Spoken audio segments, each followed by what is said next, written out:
PCOD is a normal fashionable kind of disease. You won't believe मैंने उसको injury की medicine दी और उसका पीरियड्स ठीक हो गया। ज्योतिष हैं आप? मैं ज्योतिष नहीं हूँ, लेकिन मेरा तगड़ा एक्सपीरियंस है मेरी फील्ड में। डॉक्टर्स के है कि अच्छा कोई मरीज मिल गया थोड़ा अमीर वगैरह है, चलो उनको नोच लेते हैं। डायबिटीज तो मेरे फैमिली में सबको था, तो मुझे भी तो होना ही था। ये बिल्कुल गलत है। अच्छा, ऐसा नहीं होता है। तो सबसे ज्यादा प्रॉब्लम कहाँ पर आती है? वुमेन फर्टिलिटी पर आती है या मेल पर? फीमेल्स को ज्यादा प्रॉब्लम हो जा रही है। कारण है तो ये तो समाज हमेशा से ऐसा ही रहा है, मेल डोमिनेटिंग। पारिवारिक बलात्कार, दैट मींस एक फीमेल है, शादी कर लेती है, उस लड़के को यही मेंटालिटी है क्योंकि समाज है, बाहर गलत काम नहीं कर सकते हैं, अब अपनी वाली के साथ करें। तभी शायद राज्य महिला आयोग की जरूरत पड़ी, पुरुष आयोग की जरूरत नहीं पड़ी। पॉइंट है। उनके खुद के पति, उनके घर के परिवार के बहुत सारे जो मेल्स मेंबर हैं, वो सब उनके साथ गलत कार्य करते हैं और बहुत गंदी गंदी एक्टिविटीज करते हैं। उन्होंने एक इन्फीरियोरिटी कॉम्प्लेक्स इंसान के अंदर डेवलप कर दिया कि तुम मर्द हो तो तुम्हें इतने घंटे तक करना है, वरना तुम्हारी मर्दानगी नहीं है। एक तो मेरे पास फीमेल ऐसी आई जिसका पूरा बॉडी नीला पड़ा हुआ था। मेल को क्या लग रहा है कि हाँ यही सही है, चीख निकलवाना सही है। रीजन शी टोल्ड मी, मेरे गूज़बम्स आ गए। ही टेक्स मेडिसिन्स और मेडिसिन्स खाने के बाद ही वांट उसके साथ 4-4, 5-5 घंटे इस तरीके की एक्टिविटीज में इन्वॉल्व है। बड़ी बड़ी इंडस्ट्री ने हमारे इंडियन की यूथ को गलत फहमियां दी, 1 घंटा 2 घंटा 3 घंटा चीख चिल्लाए तभी तुम मर्द हो। और जब वो इन चीज़ों के लिए मना करती है तो वो तो मारता ही है, उसके घर परिवार के जो और भी मेल मेंबर्स हैं जो उसके साथ गलत करते हैं, वो भी उसे मार रहे हैं।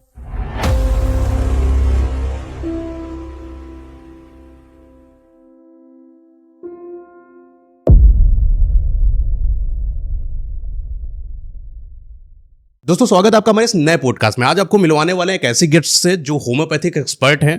एक्चुअली आज का जो पॉडकास्ट है उसका बेस क्या होने वाला है, देखिए, हम जब बात करते हैं किसी ट्रीटमेंट के बारे में या कोई डिजीज के बारे में बात करते हैं और होम्योपैथिक के बारे में बात करते हैं तो काफ़ी सारी भ्रांतियां होती हैं कि ये क्या ही हमारी हेल्थ को अच्छा करेगा, ये तो सिर्फ मीठी गोलियां होती हैं। एक आयुर्वेदा के बारे में भी कई सारे अपने ओपिनियंस रहे हैं हमारे पब्लिक के, वैसे ही होम्योपैथिक के बारे में भी कई सारे ओपिनियंस रहे हैं। लोग क्या करते हैं, अंग्रेजी दवाइयों की तरफ चले जाना, मैम ऐसा कुछ होता है।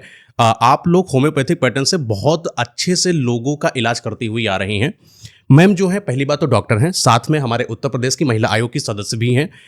महिलाओं के सपोर्ट में या महिलाओं की सशक्तिकरण के बारे में भी बात करती हैं। सामाजिक जो कार्य होते हैं बढ़ चढ़ कर हिस्सा लेती हैं। आज भी मैम जहाँ से आ रही हैं एक ऐसा सामाजिक कार्य करके आ रही हैं, अतिक्रमण जैसा कुछ सीन था उसको छोड़ के हम लोगों के पास आई हैं। मतलब जो समाज से रिलेटेड जो काम होते हैं, पैटर्न्स होते हैं, उसमें भी इनकी भागीदारी बहुत अच्छी रही है। हालांकि पॉडकास्ट बहुत अगर आप डेप्थ में समझेंगे, एक तो इंस्पिरेशनल होने वाला है क्योंकि मैम की हम जर्नी के बारे में भी बात करेंगे। स्वागत है आपका मैम हमारे इस नए पॉडकास्ट में।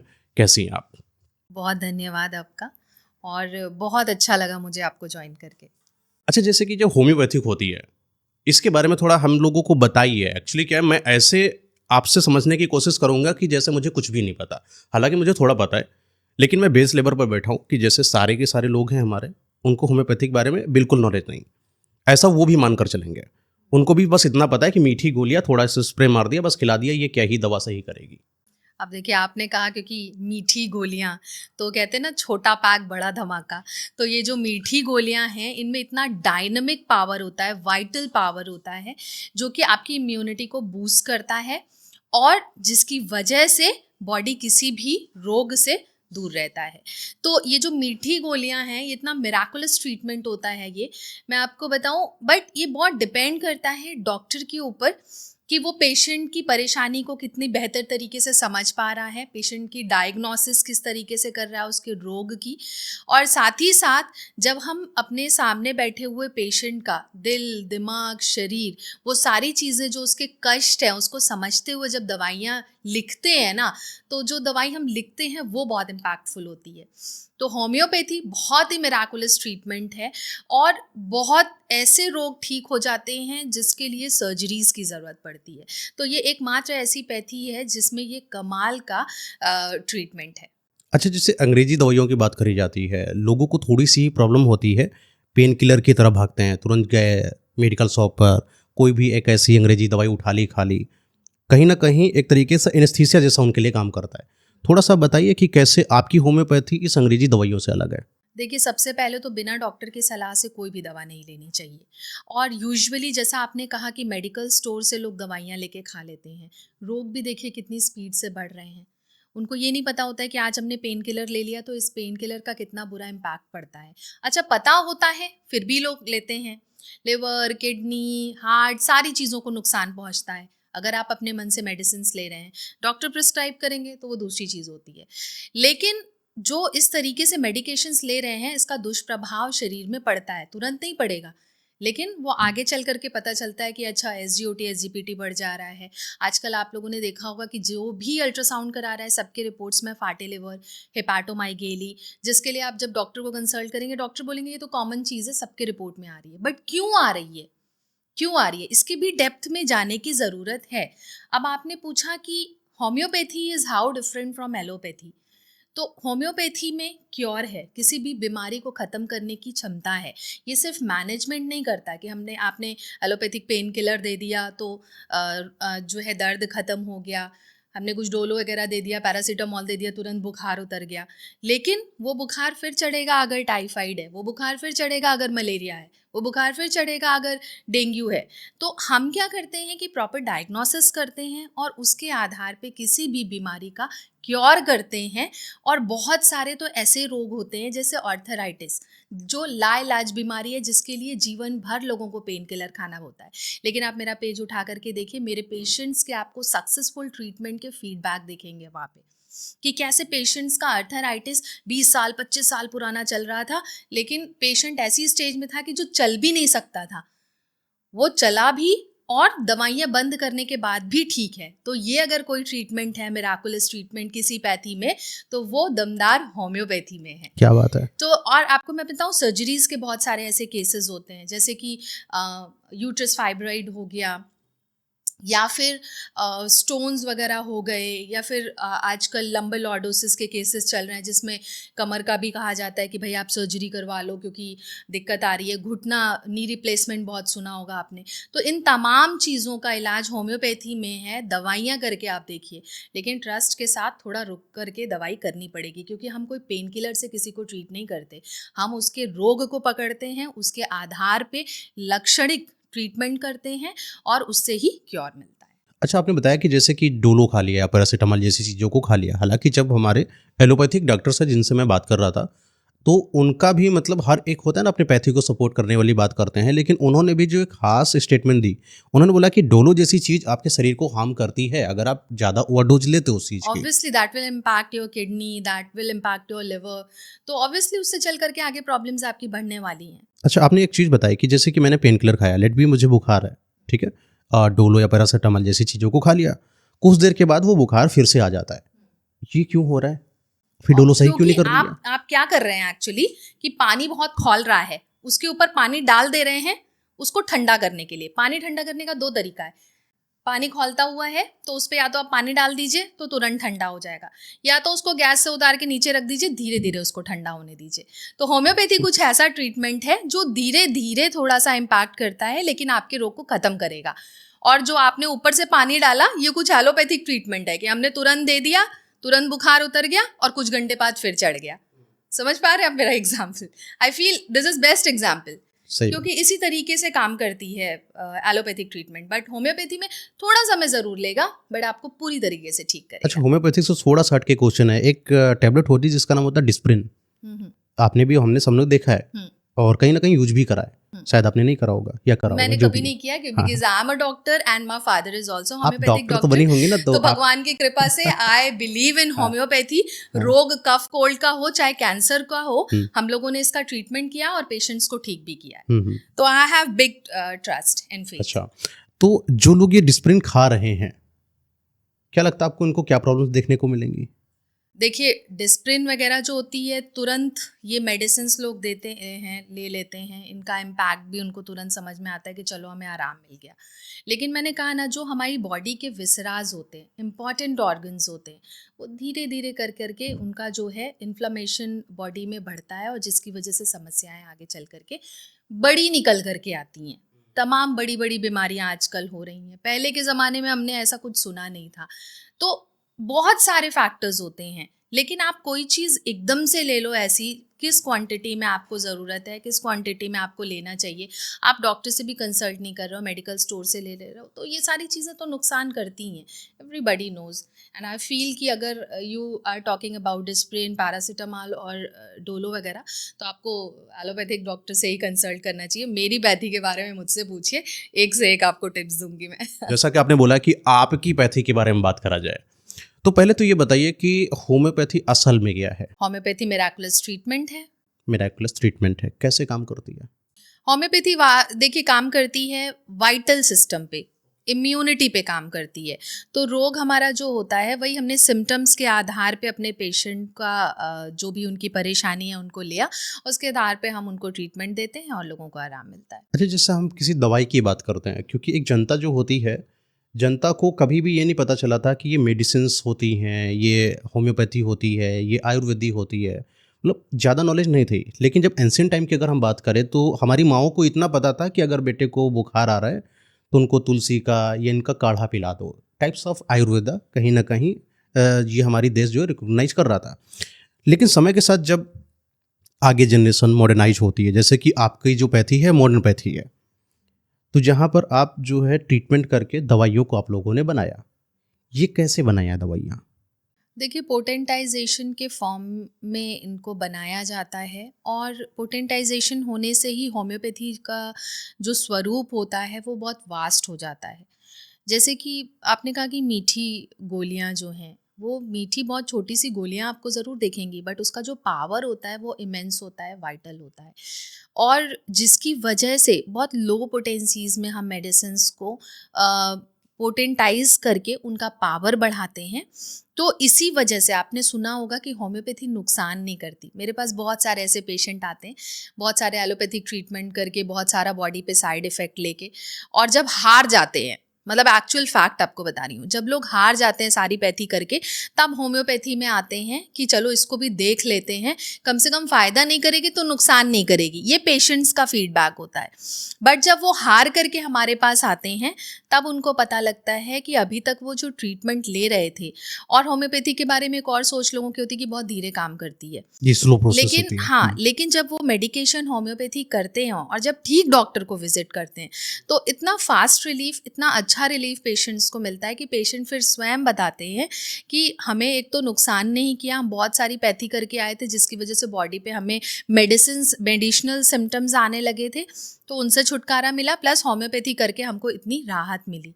तो यही है होम्योपैथी एक्चुअली, जिसका कोई साइड इफ़ेक्ट नहीं होता है और रोग को ख़त्म करने के लिए बेस्ट ट्रीटमेंट है। अच्छा, जैसे आपने बताया कि कुछ आपके पास मरीज आते हैं जो जिन्होंने पहले एलोपैथी वर्क करा है या आयुर्वेदा तो बेसिक अपना ट्रीटमेंट होगा पर ट्राई किया, उसके बाद आपके पास है जब सिचुएशन बहुत ज़्यादा वर्स्ट हो गई, उस चीज़ को क्योर करने के लिए जो चीज़ें सिचुएशन बहुत वर्स्ट हो चुकी थी, आपको नहीं लगता था कि उन इंसानों को पहले होम्योपैथी में आना चाहिए था?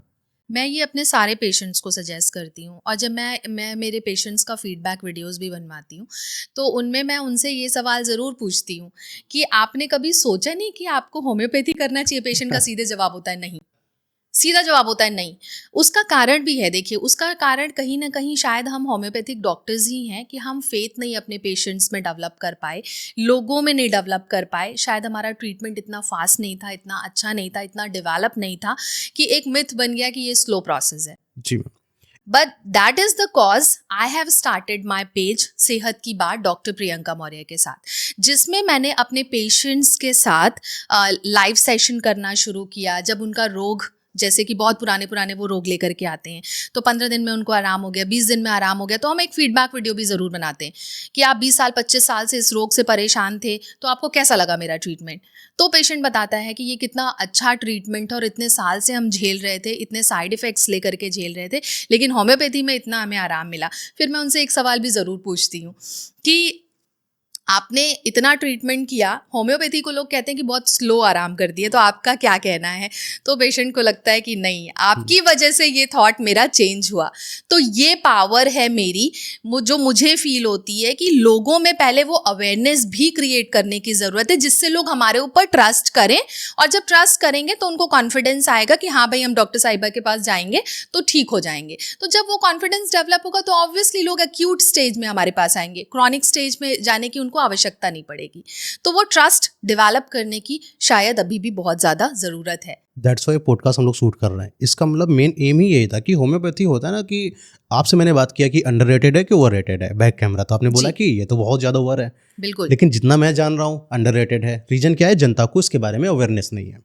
और मुझे क्यों ओवररेटेड लगती है, इसका भी आप कारण समझ लीजिए। क्योंकि मुझे वो कॉन्फिडेंस है कि मेरे पास जो भी पेशेंट आएगा, कितना भी वो रेफर्ड हो या कितने भी सालों से परेशान हो, मैं उसको ठीक करने का एक मेरे, क्योंकि दिल में दिमाग में वो ख्वाहिश है कि मेरे पास जो पेशेंट आया है मुझे उसे फैमिली मेम्बर की तरह ट्रीट करना है और उसे ठीक करना है।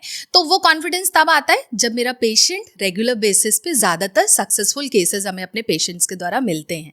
तो वो कॉन्फिडेंस जो होता है वो पेशेंट से ही आता है, और वो खुशी भी तब मिलती है, पेशेंट से ज़्यादा खुशी मुझे मिलती है कि आप इतने साल से परेशान थे और आपको आराम मिला ट्रीटमेंट मैम से। आपको पता है हम लोग इंडियंस हैं, इंडियंस इमोशन पर खेलता है, ठीक है, क्योंकि हम लोग वेस्टर्न तरफ है नहीं। वेस्टर्न में एक पैटर्न होता है कि हाँ भैया ये 2+2 4 होता है, लेकिन यहाँ पर अगर 2+2 4 करवाना होता है ना, उनको प्यार से समझाना पड़ता है। आयुर्वेदा ने बड़ा प्यार से समझाया। क्या कहा कि बुखार होता है, आपको काढ़ा पीना है। लोगों ने ट्राई किया, क्योंकि वो क्या था, हमारी मसालों में ही था, जो हम खा रहे थे उन्हीं मसालों में ही हमने दवाइयों को खोज लिया। आसपास के जंगलों में गए, लकड़ियाँ बिन रहे थे, वहीं पता चला अच्छा ये वाला पेड़ जो है ऐसे करेगा तो मेरा ऐसा ट्रीटमेंट हो जाएगा। इमोशन लोगों के अंदर पैदा हो गए, तो आयुर्वेद कहीं ना कहीं लोगों के दिफ्त में चली गई।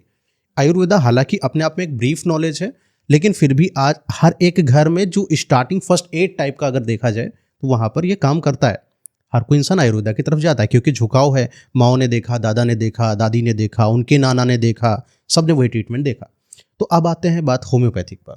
कैसे एक जुड़ाव पैदा करें, ये कैसे भरोसा दिलाएं जनता को कि हाँ होम्योपैथिक भी कर सकती है। इसके लिए पैरामीटर्स हम आपके सामने लेकर आते हैं। आप बताइए कि आपकी जो दवाइयाँ हैं वो लेबोरेटरी में जब होती हैं तो उनके 100% चांसेस कैसे होते हैं, वेरिफिकेशन कैसे होती है, वो दवाइयाँ कैसे बनती हैं, आगे वेरीफाई कैसे करी जाती है कि किसी को प्रॉब्लम ना दें, है ना। थोड़ा बताइए कि आपकी दवाइयाँ लेबोरेटरी का प्रोसेस क्या होता है। लैबोरेटरी के बहुत ज़्यादा प्रोसेस का मुझे नॉलेज नहीं है, because I am a doctor. और बेसिकली हम लोग सर्टिफिकेशन देखते हैं कि कौन सा ब्रांड है जो कि बेस्ट ब्रांड है होम्योपैथी में। तो देखिए बेसिकली क्या है कि जैसे कुछ अच्छे ब्रांड्स होते हैं, कुछ जर्मन के हैं, इंडियन के भी बहुत अच्छे अच्छे अब तो ब्रांड आने लग गए हैं होम्योपैथी में। तो हम उन ब्रांड्स पे जाते हैं, सर्टिफिकेशंस को देखते हैं कि कितना अच्छा ये सर्टिफाइड है, कितनी अच्छी प्योरिटी है, कितना बेहतर तरीके से इसको बनाया गया है, प्रिजर्व किया गया है। उसके बेस पे हम अपनी मेडिकेशंस अपने पेशेंट्स को देते हैं, क्योंकि हमें तो भाई बेस्ट रिजल्ट चाहिए। चलिए अब सर्टिफाइड की बात आते हैं। आपने देखा कि ये हमारी जो मेडिसिन है वो सर्टिफाइड है, उस पर भी एक मेजरमेंट स्केल होता है कि सर्टिफाइड, उन्होंने तो बोल दिया कि ये सर्टिफाइड है, लेकिन हम कैसे माने कि वो सर्टिफाइड है। नहीं देखिए, ये सारी चीजें तो मतलब नोन होती है ना, सर्टिफिकेशन ऐसे तो मिलता नहीं है। अच्छा, तो वही जब तो मैं जानना चाहता हूँ। सर्टिफिकेशन मिला, दैट मीन्स कि वो सारे नॉर्म्स, कंडीशन, क्वालिटी को लेकर के वो फुलफिल कर रही है कंपनी, तभी ही वो सर्टिफिकेशन मिलता है, which actually dignifies that this company is good. अब ये डिपेंड करता है हमारे ऊपर, क्योंकि हम तो देखते हैं कि भाई कौन से ब्रांड से हमारे पेशेंट को अच्छे से अच्छा रिस्पॉन्स मिल रहा है। तो जो ब्रांड से, क्योंकि हम लोग बहुत समय से प्रैक्टिस में हैं, तो हमें पता होता है कि कौन से ब्रांड की, हर मतलब एक सिंगल ब्रांड उठा लें उसकी सारी मेडिसिन अच्छी नहीं होती हैं। तो ये तो डॉक्टर का ही परफेक्शन है कि हम अपने पेशेंट को कौन सा वाला ब्रांड देंगे उसकी इस वाली बीमारी में, तो उसको बेहतर रिस्पॉन्स आए। हाँ, यही बात है कि जहाँ पर आपने ब्रांड के बारे में बात किया, तो जो आपने नॉर्म्स के बारे में बात करी कि आपकी ये मेडिसिन हो गई, उसके नॉर्म्स क्लियर हैं कि हाँ ये तो बढ़िया होगी ही होगी, तो क्या इस पर सच में जनता को भरोसा करना चाहिए? बिल्कुल करना चाहिए, कोई दिक्कत नहीं होने बिल्कुल। वाली है। सर्टिफिकेशंस तो इसीलिए बने हुए हैं। चलिए होम्योपैथी की बात। और हाँ। सर्टिफिकेशंस पे तो बेसिकली अपने डॉक्टर पे भी भरोसा करके ही लोग जाते हैं, है ना। सही सी बात है। तो जो लोग मेरे पास आते हैं वो मेरे ऊपर भरोसा करते हैं, इसलिए ही आते हैं, और हम उनके भरोसे को नहीं तोड़े, इसलिए बेहतर तरीके से उनका ट्रीटमेंट और डायग्नोसिस करते हैं। आप महाराणा प्रताप को जानती हैं? हाँ जी। कैसे लगता है आपको? बढ़िया, बहुत बढ़िया। उनका उनका घोड़ा जानती है? उनके घोड़े का क्या नाम था? हाँ, हाँ। घोड़े का नाम क्या था? चे हाँ, चेतक, चेतक। चेतक, हाँ। आप जब क्या हुआ था, जहाँ तक मैंने थोड़ी सी स्टोरी जाना होम्योपैथी के बारे में, आयुर्वेद का क्या सीन था कि अपने इंडिया में तो बचपन से आदिवासी लोग जानते थे। होम्योपैथी कब इंट्रोड्यूस होता है? एक आते हैं जर्मन, एक डॉक्टर हैं, वो अपने इंडिया में आते हैं महाराणा प्रताप के पास। उनका घोड़ा बीमार हो गया था, तो वो आए, अपना वही होम्योपैथिक से इलाज करना शुरू कर दिया। घोड़ा सही हो गया। अब महाराणा प्रताप बोले, अरे क्या बात है, तुमने तो मस्त कर दिया एकदम। एक काम करो, तुम मेरे ऊपर करके दिखाओ, ये मुझे बीमारी है, करो। उन्होंने होम्योपैथिक से उनका इलाज करा। जहाँ तक मुझे इतनी समझ है, अब इतनी सच्चाई है कि नहीं है, लेकिन जितना मुझे समझा है, होम्योपैथिक ऐसे इंट्रोड्यूस हुई थी अपने एंशिएंट टाइम पे अपने यहाँ पर इंडिया में। I don't know this story. I seriously don't know this. सबसे पहले डॉक्टर वही आए थे। एन से कुछ नाम है ना, वे कुछ नाम है उनका। अच्छा, ये तो क्लियर है I ना, haven't जर्मनी की है? heard about this. जर्मनी की होम्योपैथिक है। जर्मनी की होम्योपैथी है, और ओरिजिन होम्योपैथी का जर्मनी है। Germany, Yes. वो जर्मनी ही डॉक्टर थे। हाँ। तो अब क्लियर हो रहा है, थोड़ा थोड़ा सा शायद जर्मनी का हो। देखिए, ऐसा है कि होम्योपैथी इतना मिराकुलस ट्रीटमेंट, मैं आपको बताऊं, ये ह्यूमंस पे तो काम करता है, क्योंकि आपने भी चेतक की बात बोली, मुझे तो नहीं पता था इसके बारे में, और ये हिस्ट्री मुझे नहीं पता है, बट देन ये एनिमल्स पे भी बहुत अच्छा काम करती है। वही बात है। हम्म। तो जैसे कि अब एनिमल की बात चली रही है, आपने ह्यूमन को ट्रीटमेंट दिया है, और कुछ ऐसे डॉक्टर्स होंगे जो पेट्स को ट्रीटमेंट कर रहे होंगे होम्योपैथिक में। आपका क्या मतलब क्राइटेरिया, आप किन किन चीज़ों को देखती हैं? वही हमारा तो बेस तो देखिए सिम्टम्स ही है ना, तो सिम्टम्स के आधार पे हम ट्रीटमेंट करते हैं। तो वो सिम्टम्स, जो भी एनिमल्स हैं उनके भी सिम्टम्स होते हैं। जैसे आप एक गाय का उदाहरण ले लीजिए, कि गाय अगर बीमार होती है तो हमारे यहाँ गांव में बोलते हैं पगुरी करती है, पगुरा रही है ना। हाँ। तो पगुरी करना वो बंद कर देगी, ठीक है, और खाना खाना बंद कर देगी, अपना जो भी उसका भूसा वगैरह है वो खाना छोड़ देगी, मूवमेंट कम हो गया, लेथार्जिक है, वीक है, तो ये सारे सिम्टम्स लेकर के उनको भी मेडिकेशंस देते हैं और उनको भी आराम मिलता है, एनिमल्स को भी। क्या बात है। तो आप जो अच्छा, मैं आपकी क्राइटेरिया की बात करूं, क्योंकि हर एक इंसान का जो डॉक्टर होता है उसकी भी अपनी सीमित होते हैं दायरे। आप क्या क्या चीज़ें कवर करती हैं? एज इन बीमारी। बीमारी, तो देखिए बीमारी में बेसिकली क्या होता है कि हमारे पास कोल्ड कफ से लेकर के कैंसर तक के पेशेंट्स हैं। ठीक है। अब थोड़ा सा हम बात कर लें ब्रीफ में, तो क्योंकि मैं फीमेल डॉक्टर हूँ तो मेरे पास गायनेक केसेस भी बहुत होते हैं। पीसीओडी वगैरह सब? PCOD is a normal fashionable kind of disease in this era actually. PCOD बहुत ज़्यादा लोगों को परेशान कर रहा है। रेगुलर मेंसेस हो जाना, जिसमें थायराइड की प्रॉब्लम हो जाना, uterus fibroid, arthritis, lumbar lordosis, hair fall, साथ ही साथ अगर हम बात कर लें तो constipation, acidity, fatty liver, kidney stones हो जाना, आजकल गाल ब्लैडर स्टोन हो जाना is a common thing. Apart from that kidney failure के केसेस, इसमें क्रिएटिनिन वगैरह बढ़ जाता है। तो number of diseases are there जिसका हम लोग ट्रीटमेंट करते हैं। इसीलिए मैंने कहा कफ कोल्ड से लेकर के कैंसर तक का ट्रीटमेंट करते हैं, और आधार वही सिम्टम ही है कि हम सिम्टम्स लेते हैं और सिम्टम्स के आधार पे ही अपने ट्रीटमेंट्स देते हैं। सबसे ज़्यादा पेशेंट आपके पास किस चीज़ के आए हैं? ऑब्वियसली आई सेड कि as an I am female doctor तो मेरे पास गायनेक केसेस बहुत होते हैं, और अर्थराइटिस के पेशेंट मेरे पास बहुत सारे हैं, बिकॉज क्योंकि अर्थराइटिस का कोई क्योर है ही नहीं किसी और पैथी में। होम्योपैथी में लोगों को बहुत आराम मिलता है, तो लोग स्विच ऑन करते हैं। मेरी वीडियोज़ भी लोग देखते रहते हैं कि कैसे पेशेंट्स को आराम मिल रहा है। आजकल आपने सुना होगा कि स्पाइन डिस्क वगैरह का भी बहुत प्रॉब्लम लोगों को हो रही है, तो जिसकी वजह से लोग ऑन बेड हो जा रहे हैं। तो लंबर लॉर्डोसिस, स्पॉन्डिलाइटिस, इन सारी चीज़ों का बहुत अच्छा उपचार है। तो ऑलमोस्ट हर टाइप के पेशेंट्स हमारे पास होते ही होते हैं। अच्छा, जैसे होता है डिस्क मैनेजमेंट होता है, तो एक होता है ना कि डिस्क मैनेजमेंट के लिए आपने फिजियोथेरेपिस्ट जो होते हैं वो भी इस चीज़ में हेल्प करते हैं। ये जो फिजियोथेरेपिस्ट होता है, क्या ऐसा होम्योपैथिक से संबंध है इनका? हम तो अपनी मेडिकेशन से लोगों को ठीक करते हैं, और लाइफस्टाइल बोलते हैं कि आप ठीक रखिए।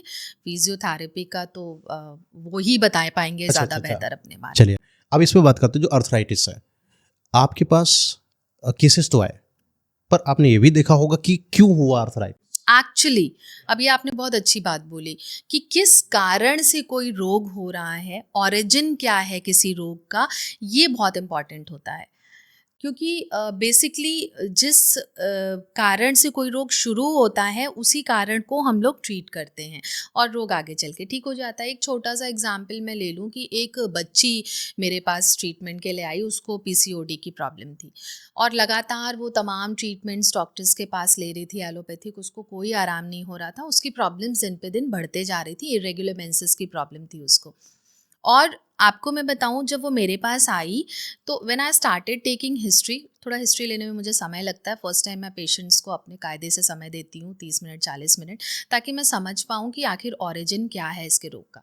तो उस बच्ची से मैंने जब सारे सवाल पूछ लिए तो उसने मुझे एक अपनी बात बताई कि वो एक बारी गिरी थी, इंजरी हुई थी उसको, और इंजरी के बाद से उसको जो है ये ब्लीडिंग की प्रॉब्लम शुरू हुई। यू वोंट बिलीव, मैंने उसको इंजरी की मेडिसिन दी और उसका पीरियड्स ठीक हो गया, पीसीओडी उसका ट्रीट हो गया। मैंने अपने पेज पर डाला भी है, 3 महीने में उसका पीसीओडी का प्रॉब्लम रिजॉल्व हो गया। तो ये बहुत इंपॉर्टेंट है जो अभी आपने कहा कि किस कारण से कोई रोग हो रहा है, कारण अगर पकड़ लिया तो पेशेंट ठीक हो जाए। अच्छा, पीसीओडी की अगर बात करें, पीसीओडी एक सिम्टम है या बीमारी है? पीसीओडी बीमारी है और पीसीओडी में लक्षण कैसे आ रहा है, सिम्टम्स कैसे आ रहा है, उसके आधार पे हम ट्रीटमेंट देते हैं। जैसे कि मैंने एक ऐसे ही एक थी, उनको पीसीओडी था, तो एक्चुअली उनको डॉक्टर ने कन्फ्यूज कर रखा था कि आपको बहुत बड़ी बीमारी हो चुकी है और इसका बीमारी का कोई तोड़ नहीं है और ये बड़ा मुश्किल सा हो गया है, आपको इतना खर्चा करना पड़ेगा, ये ट्रीटमेंट, ये थेरेपी, बहुत ज़्यादा उनको डरा दिया था। हाँ। लेकिन कुछ समय के बाद पीसीओडी उन्होंने खुद से योगा से ही कंट्रोल कर लिया था। अच्छा, आपने एक बात कही कि डॉक्टर ने पेशेंट को डरा दिया था। अगर डॉक्टर्स पेशेंट को डराने लगेंगे हाँ। तो फिर तो हमारा मतलब ह्यूमैनिटी वाला वर्क ही खत्म हो जाएगा। डॉक्टर का काम क्या होता है कि जब आपके सामने पेशेंट आए तो आधा रोग तो उसको ओपीडी में ही ठीक कर दो, उसको समझा करके कि नहीं अभी आप ठीक होंगे क्योंकि आपको बेहतर तरीके से ट्रीटमेंट दिया जाएगा। उसको रोग समझाने की जरूरत है। भाई परेशानी हमें कम करनी है, बढ़ानी थोड़ी है। हर डॉक्टर तो आपके जैसा थोड़ी होगा। इसलिए डॉक्टर्स का प्रोफेशन जो है वो बहुत कूल और बहुत जेंटल होना चाहिए। सबसे पहले तो हमें अपने पेशेंट को मानसिक तरीके से ट्रीट करने की ज़रूरत है। हम उसे मोटिवेट करते हैं, समझाते हैं कि आप ठीक हो जाओगे, पहली चीज़। और दूसरी ट्रीटमेंट, तो 50% तो हम उसको मानसिक तरीके से ठीक करते हैं, 50% उसका रोग दवाइयों से ठीक हो जाता है। तो पेशेंट को डराना कभी नहीं चाहिए, वो ऑलरेडी बहुत डरा होता है। हमसे 2 बात अच्छी सुनेगा तो उसको संतुष्टि मिलेगी। और आप ये समझिए कि मेंटल सिम्टम्स बहुत मायने रखते हैं। हमारा काम नहीं है डराना, हमारा काम है अपने पेशेंट के रोग को ख़त्म करना। तो ये बहुत इंपॉर्टेंट फैक्टर है। और पीसीओडी बस हवा बना रखा है लोगों ने, होम्योपैथी करिए और पीसीओडी जड़ से ख़त्म करिए। और ना विश्वास हो तो मेरे पेज पे जाकर के लोग देख लें, आपके माध्यम से मैं बताऊं कि बहुत सारे पीसीओडी तो ऐसे ठीक हो जाते हैं, लोग पता नहीं क्या क्या ओवरीज का जाकर के सर्जरी करवाते हैं और तमाम ट्रीटमेंट ले रहे होते हैं, 21 डेज की ओसीपीज चलाते हैं। कुछ करने की जरूरत नहीं है और घबराने की तो कभी भी जरूरत नहीं है, बस आपको सही डॉक्टर से कंसल्ट करने की। बट वही कंडीशन है कि आजकल डॉक्टर की परिभाषा बदल चुकी है। जहाँ डॉक्टर की बात है, जैसा कि मैं आपसे बात कर रहा हूँ, काफ़ी पॉजिटिव वाइब्स आ रही हैं कि हाँ एक अच्छी डॉक्टर है, आपके पास कोई इंसान जाता है तो लगता है कि हाँ उसको आधे में ही मजा आ जाएगी। कुछ डॉक्टर होते हैं जिन्होंने, होता है एक पैसा तो कमाना है, डॉक्टर्स के है कि अच्छा कोई मरीज मिल गया, थोड़ा अमीर वगैरह है, चलो उनको नोच लेते हैं। इससे आप जो है नकार नहीं सकते हैं, क्योंकि डॉक्टर दो तरीके के हैं हमारे समाज में। एक वेटर है, एक पैसा कमाने की फोकस करता है, तो इंसान डराता है, पब्लिक डर जाती है। पीसीओडी का क्या, छोटी सी बीमारी, आप बुखार में किसी इंसान को डरा देंगे कि आपको बुखार है, अब तो टाइफाइड जाएगा, इतना खर्चा आएगा। आप देखो कोरोना कफ कोल्ड से लोग कितना परेशान हो गए, डर गए। अच्छा, ये जैसे अर्थराइटिस के बारे में आपने बताया था, कुछ सिम्टम्स बताइए कि कैसे इंसान को पता चलता है कि अर्थराइटिस हो चुका है। अर्थराइटिस में कुछ बेसिक सिम्टम्स इस तरीके के होते हैं कि बॉडी की गांठों में पेन होना शुरू हो जाता है। अब छोटी बड़ी सारी गांठों में लोग पेन महसूस करते हैं। ये जो हाथ की जैसे उंगलियां हैं ये टेढ़ी होने लग जाती हैं। तो सुबह सो करके उठते हैं तो ऐसे मुट्ठी नहीं बंद होती है, इतनी सूजन भी आ जाती है, पेन भी होता है लोगों को, कमर में दर्द हो रहा है, गर्दन में दर्द हो रहा है, पूरे स्पाइन में लंबर तक पेन जा रहा है, घुटनों में दर्द हो रहा है, एंकल में दर्द हो रहा है, शोल्डर्स में दर्द हो रहा है, गर्दन घुमाने में दिक्कत हो रही है, स्टिफनेस हो रही है। तो तमाम जो इस तरीके के पेन होते हैं जो गांठों में होते हैं वो अर्थराइटिस की तरफ इशारा करते हैं। इसके लिए अब 2-3 टेस्ट होते हैं, तो रूमेटाइड अर्थराइटिस का टेस्ट करा सकते हैं और साथ ही साथ HLA-B27 ये पॉजिटिव लोगों का आ जा रहा है आजकल, बहुत ही कॉमन समस्या है। अच्छा, HLA-B27 एक तरीके का देखिए सिंड्रोम है, इसको भी दूसरे पैथी में कहते हैं कि ठीक नहीं हो सकता है, बट HLA-B27 को भी मैंने क्योर किया है, मेरे बहुत सारे पेशेंट ठीक हुए हैं। तो मुझे बहुत खुशी है इस चीज़ की कि ये जो मेरी मिराकुलस पैथी है, इससे मैं लोगों की सेवा कर पा रही हूँ, लोगों को ठीक कर पा रही हूँ, और जितना सुख पेशेंट को मिलता है ठीक होकर के, उससे कई ज़्यादा सुख मुझे मिलता है कि मेरे पेशेंट्स को आराम हो रहा है। अर्थराइटिस जैसे है, किसी इंसान को हो गई है, समय हमारा मॉडर्नाइज की तरफ हो चुका है, हमारे लोगों का खान पीन, उठने बैठने का तरीका, रवैया सब बदल चुका है। अर्थराइटिस के कारण और केसेस आपके पास ज़्यादा आ रहे हैं, कारण मुझे जानना है क्यों आ रहे हैं, क्या पहले भी इतने आते थे या अब ज़्यादा आने लगे हैं? देखिए, पहले तो क्या होता था कि लोगों की लाइफस्टाइल इतनी ख़राब नहीं थी, लोगों के जीवन में इतना स्ट्रेस नहीं था। अभी क्या है कि लोग अपनी फूडिंग पे बिल्कुल भी ध्यान नहीं देते हैं। उनको क्या है कि मतलब लाइफस्टाइल ख़राब है, रात में देर रात तक सो रहे हैं, सुबह देर में जग रहे हैं, एक्सरसाइज नहीं है, योगा नहीं है, वॉक नहीं है। व्हेनेवर वी आस्क कि आप थोड़ा सा फ्रूट्स का इंटेक बढ़ाइए, सैलड का इंटेक बढ़ाइए, थोड़ा वॉक करिए, तो लोग कहते हैं कि इतना हमारे पास समय नहीं है कि हम अपने डाइट के बारे में सोच पाएँ, वॉक कर पाएँ, हमारे पास टाइम ही नहीं है।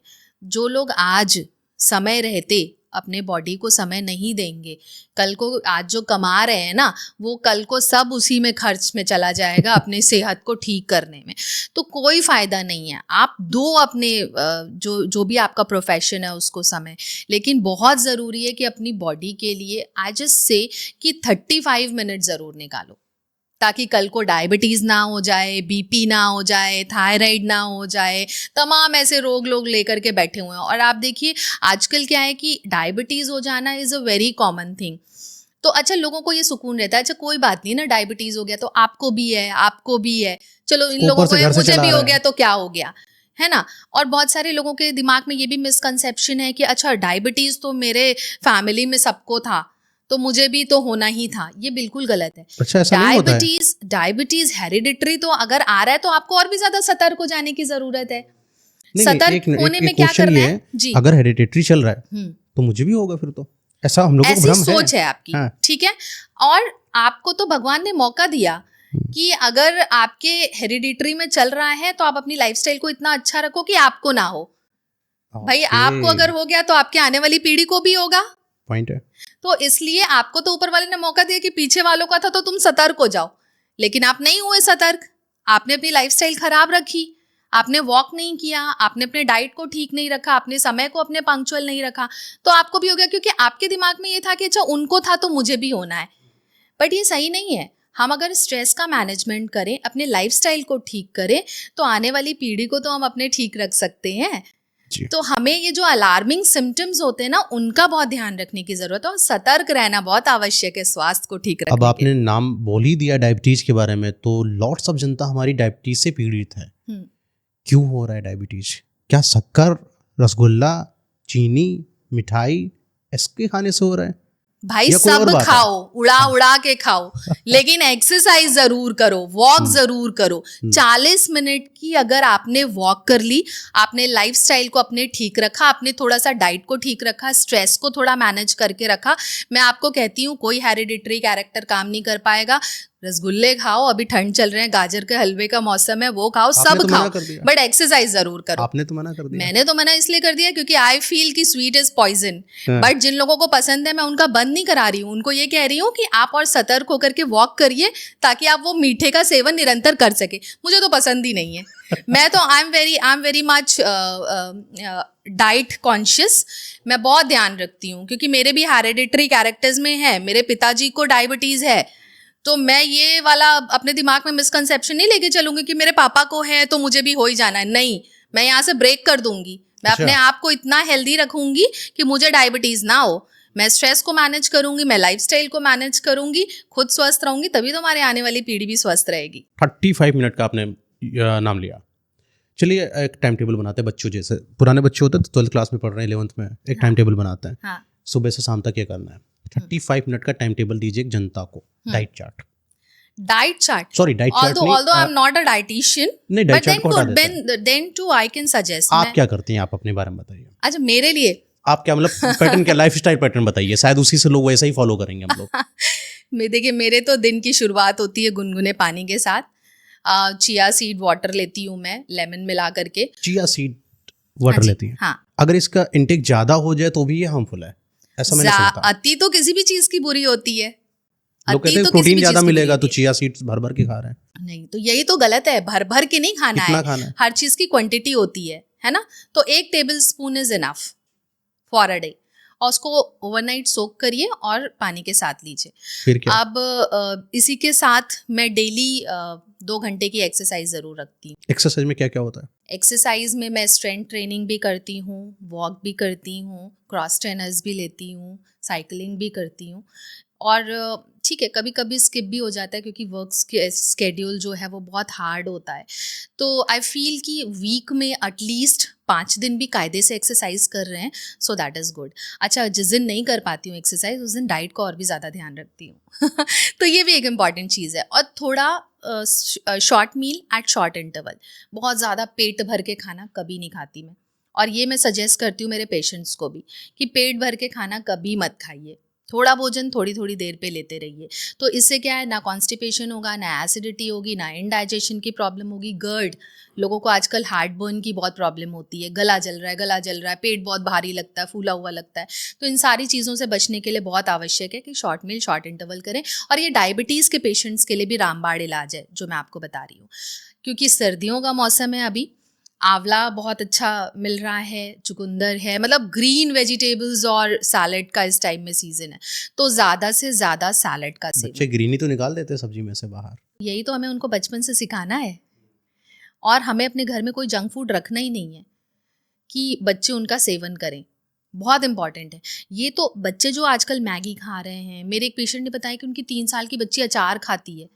He came to me for skin treatment कि बच्चे को वाइट दाग हो रहे हैं बॉडी में। सो आई टोल्ड हिम कि आपकी बच्ची ग्रीन वेजीज और सैलड नहीं खाती। वो दवाई लेने आए थे। मैंने उनको कहा कि आपकी बच्ची ग्रीन सैलड और वेजिटेबल नहीं खाती, तो उन्होंने इस चीज़ को माना। फिर उन्होंने कहा कि वो अचार बहुत मांगती है। ज्योतिष हैं आप?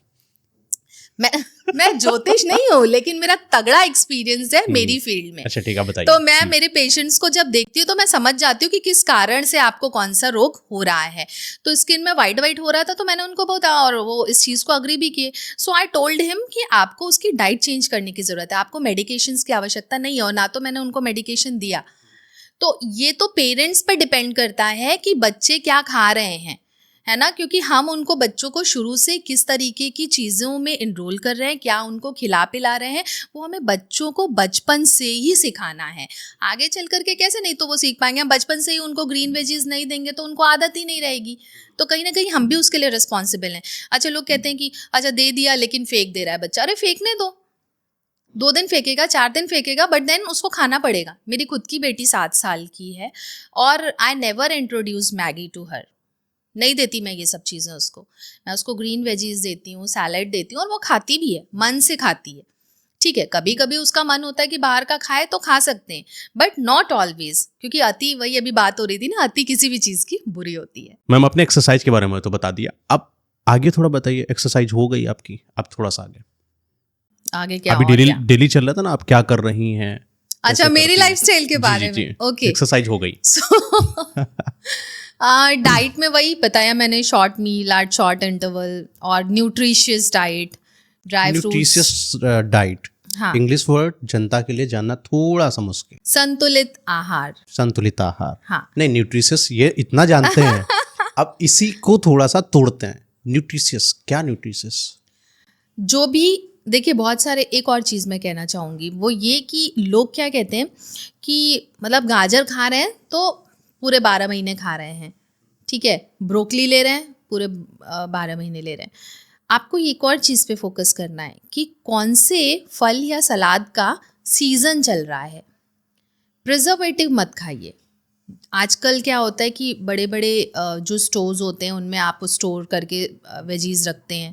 आपने कहीं से भी ऑर्डर कर दिया, ऑनलाइन ऑर्डर का आजकल बहुत ट्रेंड है, या फिर आप मार्केट में भी चले जाओ तो आपको सारी सब्जियां और फल ऑलमोस्ट सारे मंथ में मिल रहे हैं।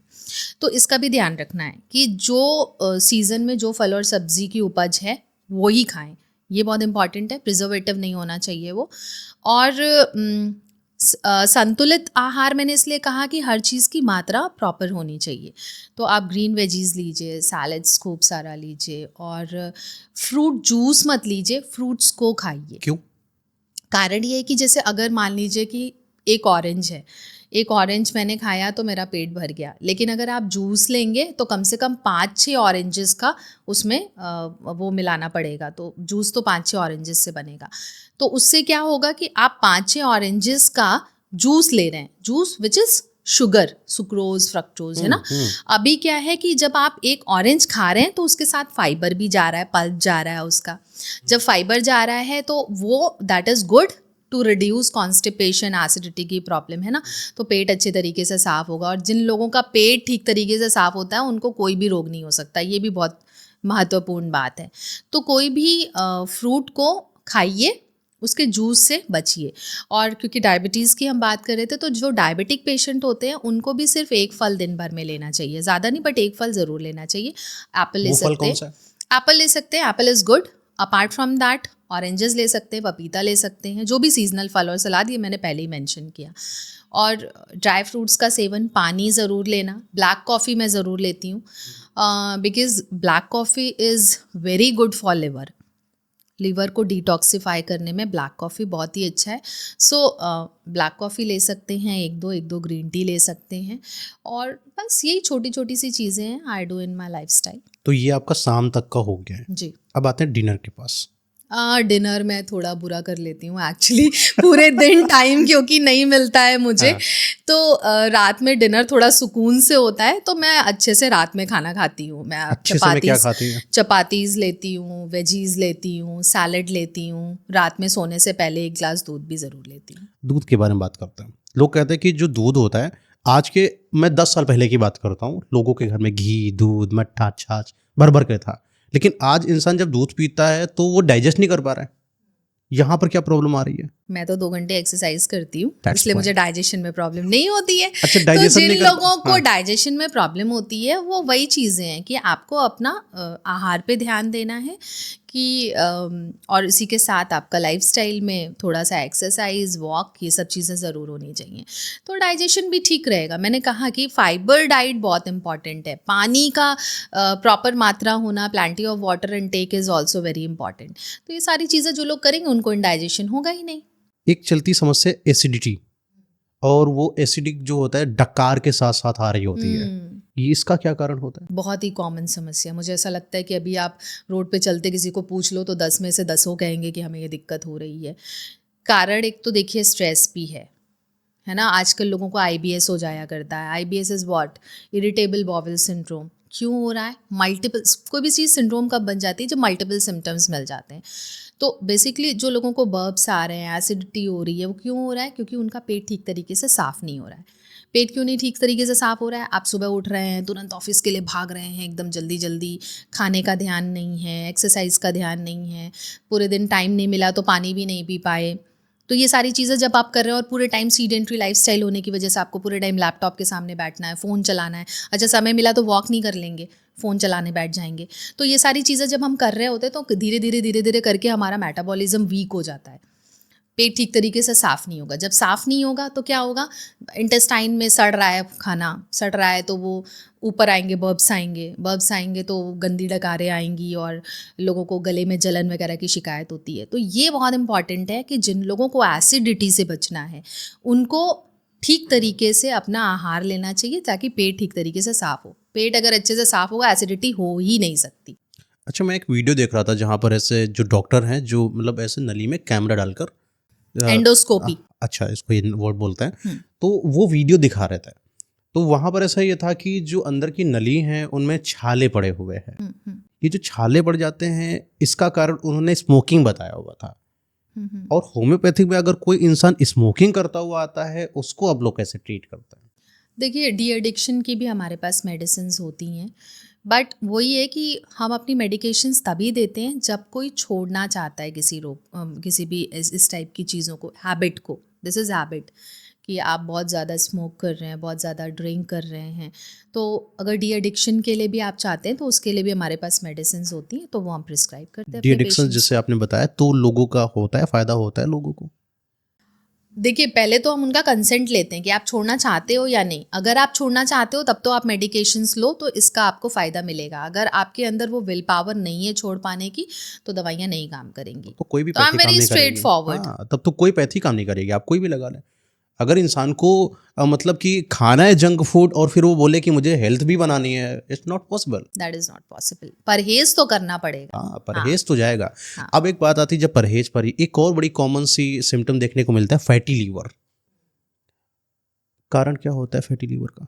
सबसे पहली चीज़, बहुत सारी उल्टी सीधी मेडिसिन्स का इस्तेमाल। मैंने पहले भी अभी आपको बताया कि आजकल बहुत कॉमन है। आपने अल्ट्रासाउंड करवाया, आपने करवाया, किसी ने भी करवाया, तो फैटी लिवर ग्रेड 1, 2, 3 हो जाना is a very common thing. क्योंकि लोग क्या कर रहे हैं, ज़रा सा कोई दिक्कत आ रही, ज़रा सा बुखार आया, दवाई ले ली, ज़रा सा बॉडी में पेन हुआ, दवाई ले ली। तो जो आप दवाइयाँ खा रहे हैं ना यहाँ वहाँ से ले करके, वो बहुत इम्पैक्ट डाल रही हैं, लिवर को नुकसान पहुँचा रही हैं।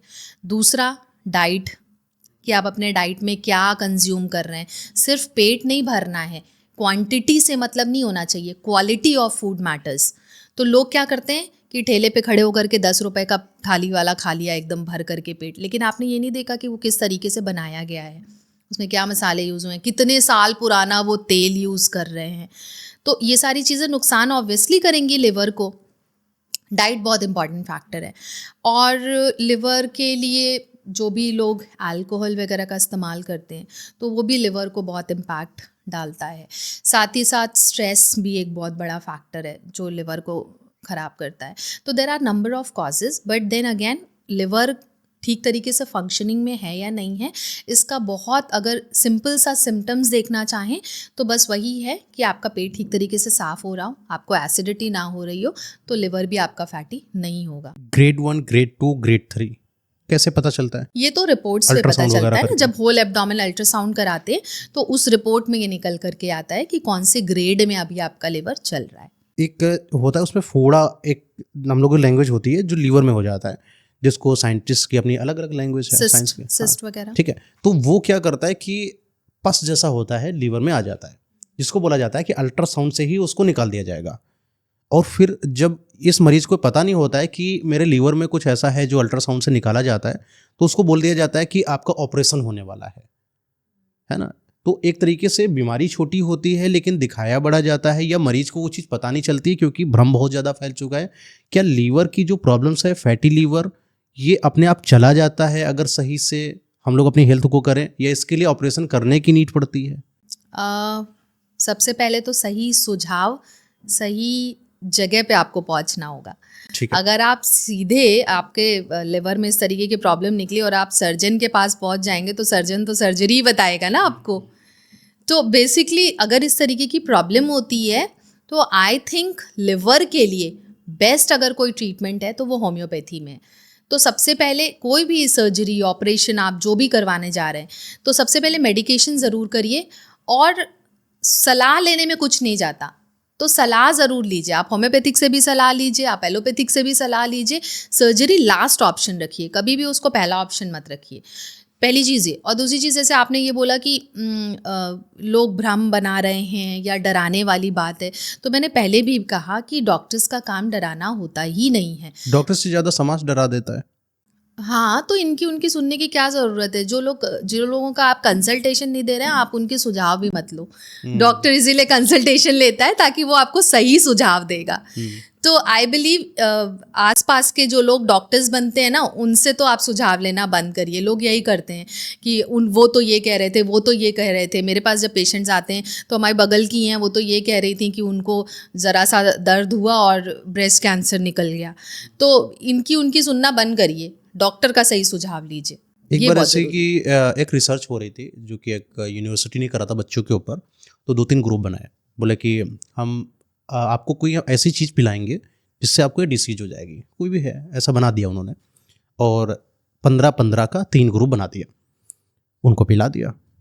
और उसके बाद एक जो था उसको मतलब तीनों को मेंटली टॉर्चर कह सकते हो, या रोज़ बताना कि अब आपको लग रहा है कि अब आप बीमार हो रहे हो, देखो आपको सिम्टम हो रहा है, अब आपके साथ ये हो जाएगा, उनको मेंटल में ये चीज़ बताने लगे। समय के साथ पता चलता है कि जो तीनों ग्रुप थे उसमें 2 ग्रुप को छोड़कर एक ग्रुप को वो असल में बीमारी हो गई जो वो सिम्टम दिखा रहे थे। लेकिन एक्चुअल में जब फाइंड आउट किया गया एट द लास्ट, तो पता चला सिर्फ उन्होंने पानी पिलाया था और सिर्फ उनके दिमाग में डाला था कि तुमको ये सिम्टम हो रहे हैं। उनके दिमाग ने ही उनके अंदर वो बीमारी असल में पैदा करके रख दी। तो आपको लगता है कि जो डॉक्टर वाली जो बीमारी हो जाती है मरीज को, वो दिमाग ज़्यादा पैदा कर देता है, बीमारी को इंक्रीज कर देता है? डॉक्टर भी हो सकता है पैदा कर रहे हूँ, क्योंकि अभी आपने बताया कि डॉक्टर्स डरा देते हैं। इसीलिए तो मैंने कहा कि जब मेरे पास डॉक्टर्स आते हैं तो 50% मैं उनको अपनी ओपीडी में ठीक कर देती हूँ, उनको ठीक तरीके से गाइड करके। तो ये बहुत मायने रखता है कि जैसे आपने कहा आंखें बंद करके अब वो पिला दिया, पानी पिलाया, बट सबको अपने अपने दिमाग ने थॉट बनाया सबने। तो जैसा हम सोचते हैं वैसा ही बॉडी हमारा रिएक्ट करता है। तो जब हमारे पेशेंट हमारे पास आते हैं, हम उनको सही तरीके से गाइड करते हैं, तो पेशेंट भी नासमझ नहीं है, उसको भी समझ में आता है कि डॉक्टर साहब क्या बोल रहे हैं, और उसके अंदर एक पॉजिटिव वाइब्स आती है, पॉजिटिव फीलिंग आती है कि नहीं भाई अब मैं तो ठीक हो जाऊंगा, भले ही कितने साल से परेशान हो रहा था। तो वो जो पॉजिटिव वाइब्स होती हैं ना, वो क्लिक करती हैं उसके दिमाग को, उसके दिल को, और जिसकी वजह से वो ठीक होता है। अच्छा, जैसे जो मेल फर्टिलिटी, वुमेन फर्टिलिटी, इस पर आप लोग बात करते हैं, तो सबसे ज़्यादा प्रॉब्लम कहाँ पर आती है? वुमेन फर्टिलिटी पर आती है या मेल पर? फीमेल्स को ज़्यादा प्रॉब्लम हो जा रही है। कारण है हॉर्मोन्स, कारण है स्ट्रेस, कारण है थायराइड हो जाना, कारण है बहुत सारी चीज़ों के दबाव में वो जो घुट घुट के जी रही होती हैं, अपनी बात को नहीं कह पाती हैं। तो ऐसे नंबर ऑफ़ कॉजेज़ हैं। बहुत सारी महिलाएं होती हैं जो अपने जीवन में बहुत कुछ चाहती हैं, लेकिन घर से, फैमिली से, हस्बैंड से तो वो चीज़ें ना कह पा रही हों, ना तो उनको मिल पा रही हों। तो ये नंबर ऑफ़ कॉजेज़ होते हैं जिस वजह से फ़ीमेल्स को ये दबाव में भी ये चीज़ें डेवलप हो रही होती हैं, जो कि इनफर्टिलिटी बहुत कॉमन हो गया है आजकल। और कारण ये भी है कि लोगों का लाइफ़स्टाइल बहुत ख़राब है। जैसे वर्किंग लेडी है तो उसको घर के भी काम ख़त्म करने हैं, फिर अपने ऑफिस का भी काम करना है, फिर वो बहुत प्रेशर में है, घर पे बहुत थकी आ रही है, but then she has to perform all her work. तो वो जिस प्रेशर में जी रही है, जिस स्ट्रेस में जी रही है, तो obviously that will impact her in fertility power also. अच्छा, जैसे आप उत्तर प्रदेश महिला आयोग की सदस्य हैं, हाँ, तो कहीं ना कहीं महिलाओं की तरफ आपका झुकाव केंद्र रहा है। आपने अपनी लाइफ में देखा होगा कि महिलाओं को इतनी सारी समस्याएं होती हैं, ग्राउंड लेवल पर भी आप गई हैं। आप बताइए कि आपने क्या क्या देखा है, महिलाओं को क्या क्या प्रॉब्लम झेलने को मिल रही हैं? आज भी मैं अगर सच बोलूँ तो महिलाओं के लिए जीवन बहुत मुश्किल है, बहुत मुश्किल है। हर जगह हमें लड़ना पड़ता है अपने अधिकारों के लिए, भले ही वो राज्य महिला आयोग के सदस्य हो या फिर कोई ऐसी महिला, घरेलू महिला जो बड़ी नॉर्मल से अपने घर के वर्क को परफॉर्म कर रही हो।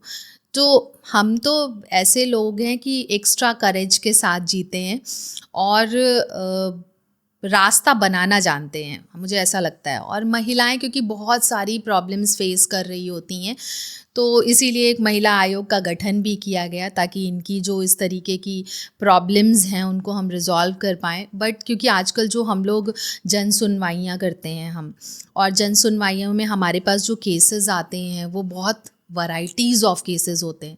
घरेलू हिंसा, सेक्सुअल अब्यूज़, मारपीट और ऐसे यौन संबंध से संबंधित बहुत सारे ऐसे केसेस होते हैं। तो वो सारी चीज़ों में हमें इंडल्ज होना पड़ता है और उनकी परेशानियों को समझ करके उसका भी, क्योंकि डॉक्टर हूँ तो निवारण क्लिनिक में भी करती हूँ और इन महिलाओं के बीच में जाती हूँ, इनकी जो परेशानियाँ होती हैं तो उसका भी निवारण और निस्तारण करती हूँ। आपने बताया कि सेक्सुअल अब्यूज़ के बारे में, जो कि बहुत ही ज़्यादा कॉमन है, जो कि मैंने भी कई लोगों के बारे में सुना है और कई लोगों से बात करके ये पता चला है कि ये इतना ज़्यादा हो चुका है हमारे समाज में कि महिलाओं ने कभी सामने से आकर बोला ही नहीं कि मुझे ये प्रॉब्लम है। क्यों बोले, किससे बोले? क्योंकि समाज होता है, हमारे लिए हमारे संस्कार पहले आ जाता है। अच्छा, अभी जैसे कि हम बात करा जाए, हमारे पास प्रशासन व्यवस्था है, गवर्नमेंट ने सारी चीज़ें अलॉट भी करा रखी है, उसके बावजूद भी रेप के केसेस ख़त्म नहीं हो रहे हैं। कुछ हमारे पास मीडिया में आते हैं और कुछ ऐसे हो जाते हैं जो दिखाई नहीं पड़ते हैं या जिनको दफन कर दिया जाता है। आपको क्या लगता है, इतनी सारी सिक्योरिटी होने के बाद ये जो केसेस हो रहे हैं, ये मेंटालिटी की वजह से हो रहे हैं या क्या प्रॉब्लम आ रही है? मेंटालिटी भी है, अनअवेयरनेस भी है। तो इन दोनों ही चीज़ पे फोकस्ड होकर के कार्य करने की आवश्यकता है। और मैं तो कहती हूँ कि महिलाओं को बहुत ज़्यादा सचेत और सजग रहने की ज़रूरत है।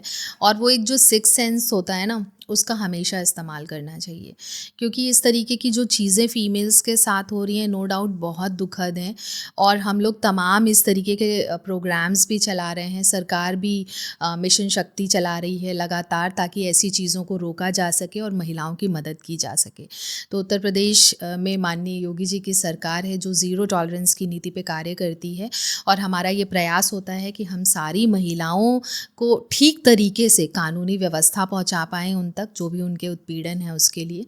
और साथ ही साथ उनको अवेयर भी करें कि कैसे आप अपने जीवन को बेहतर बनाएं और इन सारी चीज़ों से बच सकें। रेपिस्ट के लिए क्या सजा होनी चाहिए? मेरे हिसाब से तो भाई ऐसे लोगों को फांसी दे देनी चाहिए, ताकि एक एग्जाम्पल सेट हो।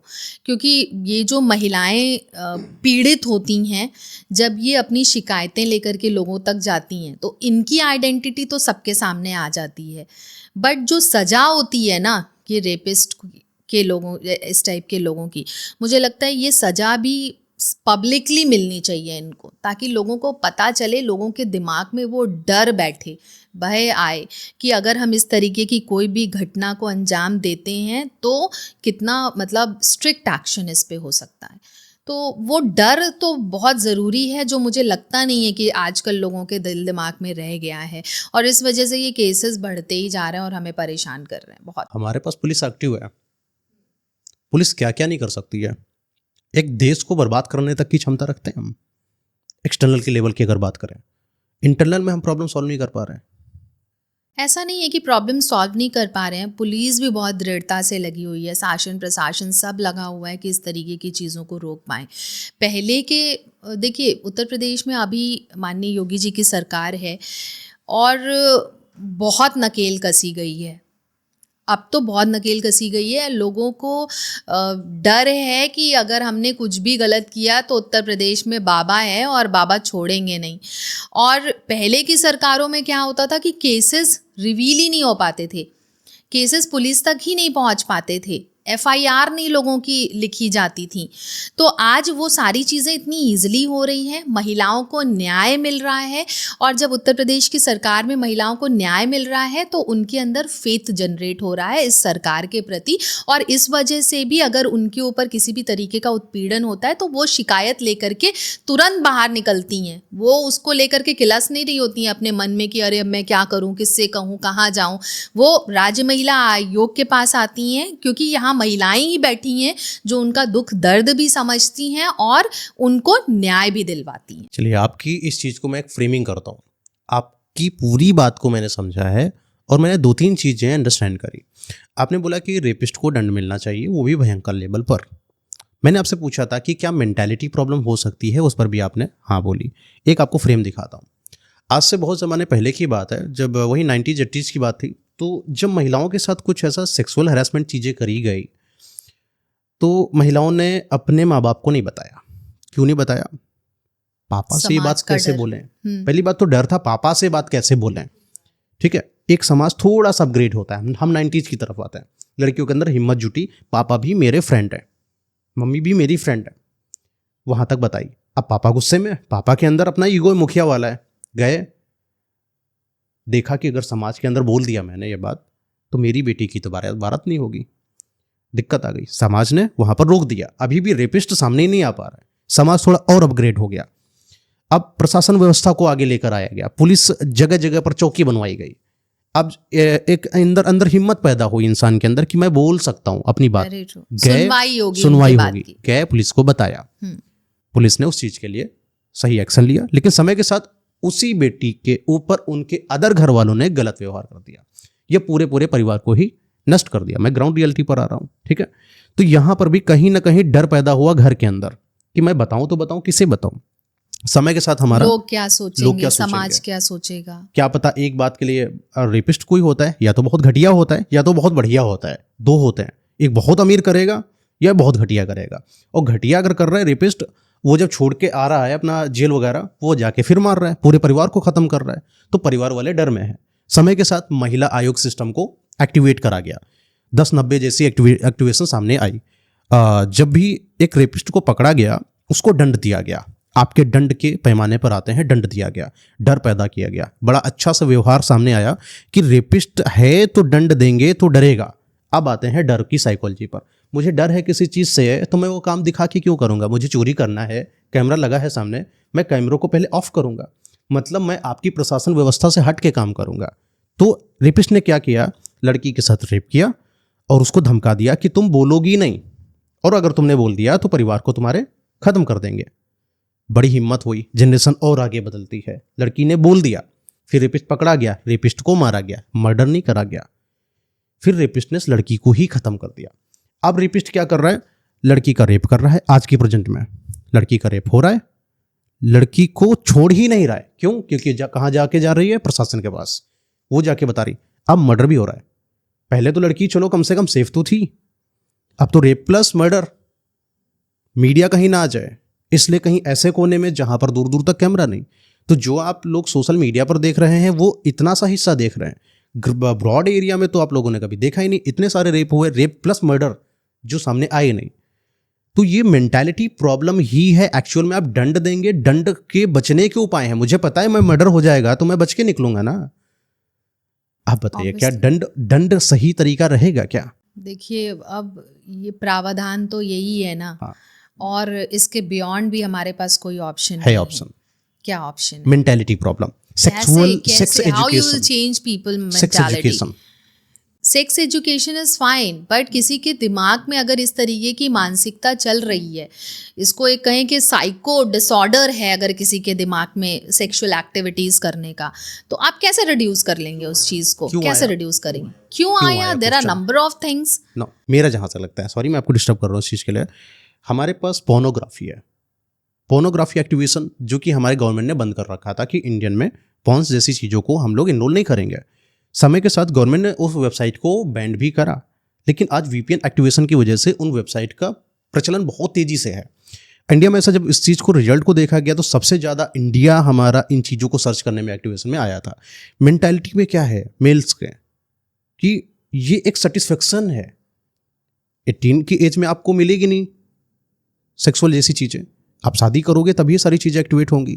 लेकिन 18 साल की उम्र में ही उसके दिमाग में गंदगी भर चुकी है। वो उसने सब देख रखा है, क्या होता है, कैसे होता है, क्या करना है। तो उसका दिमाग ही जब इस तरीके का है, जब फंक्शनैलिटी परिवार ने कभी कंट्रोल नहीं करा, गवर्नमेंट ने कभी कंट्रोल नहीं करा, तो माइंड तो उसका गंदा है। तो कहीं ना कहीं गवर्नमेंट, परिवार, अभिभावक, बड़े मुखिया सब जिम्मेदार हैं कि नहीं? आपको क्या लगता है? अब ये देखिए, it is now again not important कि 18 साल का हर एक लड़का चाहे हर एक लड़की ये पोर्नोग्राफी देख ही रहे हों। आई डू अग्री कि ये चीज़ें करती हैं और देखने के बाद इस तरीके की एक्टिविटीज़ में वो सारे इंडल्ज भी हो रहे हों, this is also not important. नहीं, 100% तो कहीं नहीं होता है ना। ये देखिए, ये कहीं ना कहीं एक साइकोपैथ मेंटालिटी है और इन चीज़ों को देखना सही तो बिल्कुल भी नहीं है, बट जिस तरीके की एक्टिविटीज़ हो रही हैं इनको रोकने के लिए हर एक प्रयास ज़रूर करना चाहिए। And I feel very bad कि आज ये जो सेक्सुअल हरासमेंट है जिसकी वजह से महिलाएं बहुत ज़्यादा परेशान हैं और नंबर ऑफ़ केसेस हमारे पास आते हैं इस तरीके के, जिसको हम लोग डेली बेसिस पे डील कर रहे हैं। तो वो मानसिकता कैसे बदले, ये बहुत बड़ा थ्रेट है, बहुत बड़ा थ्रेट। या मेरा कहना या आपका कहना, हमें लगता है कि कहने से अच्छा है कुछ आप तो इतने बड़े स्तर पर हैं, जरूर कोई ना कोई ऐसे प्रावधान हमारे पास होने चाहिए जो दंड से हटके हो। दंड लास्ट सोल्यूशन है, हम मार देंगे। श्री कृष्ण ने क्या बोला कि जब कुछ ना हो तो मार दो, लेकिन जब तक तो संभालो। जब तक तो प्रॉब्लम है, अगर समस्याएं हैं तो प्रॉब्लम को टैकल करो। 100 बार उन्होंने माफ़ किया, अगली बार उन्होंने मार दिया। तो कहीं ना कहीं हमें थोड़ी थोड़ी चीज़ों पर ध्यान देने की ज़रूरत है और जनता में जागरूकता फैलाने की ज़रूरत है। अभी आप एक केस देख रहे होंगे जहाँ पर एक डॉक्टर थी, उन्होंने अभी सिर्फ ट्रेनी थी डॉक्टर, उनके साथ ही गलत हुआ था और सोशल मीडिया में एक्टिवेशन हुआ था। तो कई लोगों की उसमें राय आई कि महिला ने कपड़े गलत पहने होंगे, बदतमीजी कर दी होगी। उंगली महिला पर ही उठती है कि तुमने क्यों नहीं अपने आप को संभाला। क्या सारी गलती सिर्फ महिला की है?